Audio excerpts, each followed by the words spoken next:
I thought I did all right. I could have shot the ball better, but I thought there were some really good things on the defensive end. I competed hard like always. So that was cool. Have you had any other workouts before this one? This is my fourth. I had Philadelphia, Sacramento, and Dallas. Is there something that stands out about this workout that was a little bit different than the others? It's the Lakers. I mean, that's enough said, isn't it? You have Coach Scott here. You see some of the guys working out here. You really want to play well. Is there a player currently in the NBA that you might study or pattern your game after right now, or maybe one in the past? Well, my favorite player of all time is Allen Iverson. So, I definitely watched a lot of tape on him growing up. Right now, I like to watch Chris Paul. I like to watch Dame. Just the really good point guards in the league, see how they run the floor, run their team. Yeah. You mentioned point guard, I think leader, coach on the floor. What part of your game will best translate to an NBA floor? I think being able to play out the pick and roll, that's something I did in college really well. Being able to shoot the ball as well as I did. And just being able to be a leader, being able to, bring positivity and energy to the team. You mentioned the Lakers. Byron says defense, defense, defense. Absolutely. What's your biggest strength defensively? I think just being able to stay in front of guys, my on-ball defense, being able to get guys to just, stay on their toes. You can't give good dribblers and good offensive players a lot of space and a lot of time to make decisions. So you want to, force the pressure on them, but, not get beat at the same time. So just being able to learn how to switch it up and contain. So is AI your favorite Sixer also? It is. Six, honestly, no disrespect to the Lakers, Six is my favorite team. I was born in Philly, so it's been my team. So how does your dad feel about that if AI is your favorite? Who cares? So you know about the Schuylkill Expressway and the road to Allentown? I do. Me too. Yeah. If I were to ask some of your teammates from last season about you as a teammate, as a player, what would you kind of hope that they would tell us? I think they would say I have great character. I'm the most laid-back person. I get along with everybody, but I work extremely hard. You can't be complacent. Getting it this far, and make it and maintain a career in the league, you have to stay working because there's always somebody coming after your job. So that's what I try to do, and just bring positivity everywhere I go.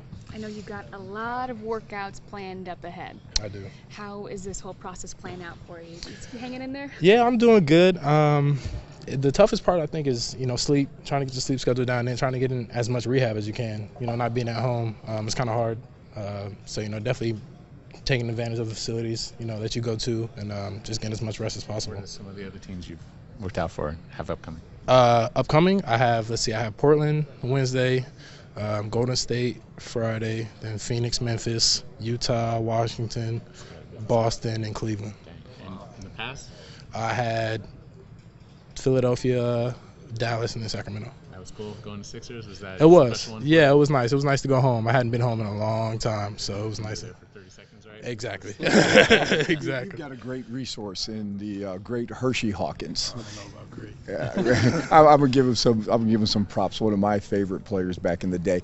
Has he talked to you about what you need to do in these workouts to be able to impress the different teams? Yeah, absolutely. I mean, mainly just be myself. I think I carry myself pretty well. Just being supportive, playing extremely hard, and not trying to get out your comfort zone. Do things that you do on the court and don't try to, stray away from that.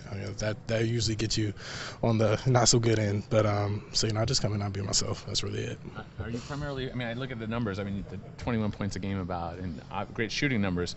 Coming into the NBA, are you a shooting guard and a point guard body, or can you set up? Yeah, I'm a point guard, absolutely. I played out the pick and roll. I have no problem passing the ball. I didn't take a ton of shots in college.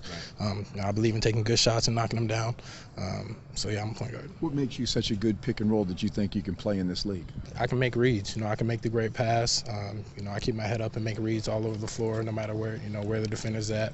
And being able to read the defense and just make the right decision. Do you feel confident that you left it all out here on the floor here in LA? Or Absolutely. Is there still more to give? No, everywhere I go, you can't leave it out there. I think coaches notice that, hustling, diving on the floor, and also, being a good teammate. You may not know the guys out there, but, coaches notice when you do the little intangibles, like picking each other up if they're not playing well. So, I try to do that. Back to Iverson, what did you take away from him? What kind of things did you try to emulate? Just his tenacity. He was such a gritty, grindy player on the court, and, the way that he just gave it his all, night in and night out. He had a lot to deal with outside of the court too, and I feel like the way he came prepared, ready for the game each night was, it's a true testament to his will to win, his love of the game. Sorry to bring up a sore subject, but what was just your memories of watching the 01 finals? Man, that hurt. That hurt. I just wanted him to win, man. You know, I felt like he deserved it. You know, for him to take that team, you know, as far as they did, it's so impressive. And I don't know if people give him enough credit, you know, as much as he deserves. But, you know, I really have a mind for the game. Obviously, I've been around it my whole life, so I think I notice a few things everybody else may not. What do you think's overlooked with him?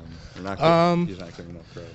You know, I think just his leadership. You know, people always talk about, you know, he had such problems and his attitude problems, but I think, you know, to take a team like they had, you know, just a gritty, grimy, kind of, you know, dirty team with, you know, guys that may not have the most talent, but be able to lead them and play, you know, the Lakers and battle as hard as they did, you know, that's tough. And I mean, you know, you have to give your respects where they're due.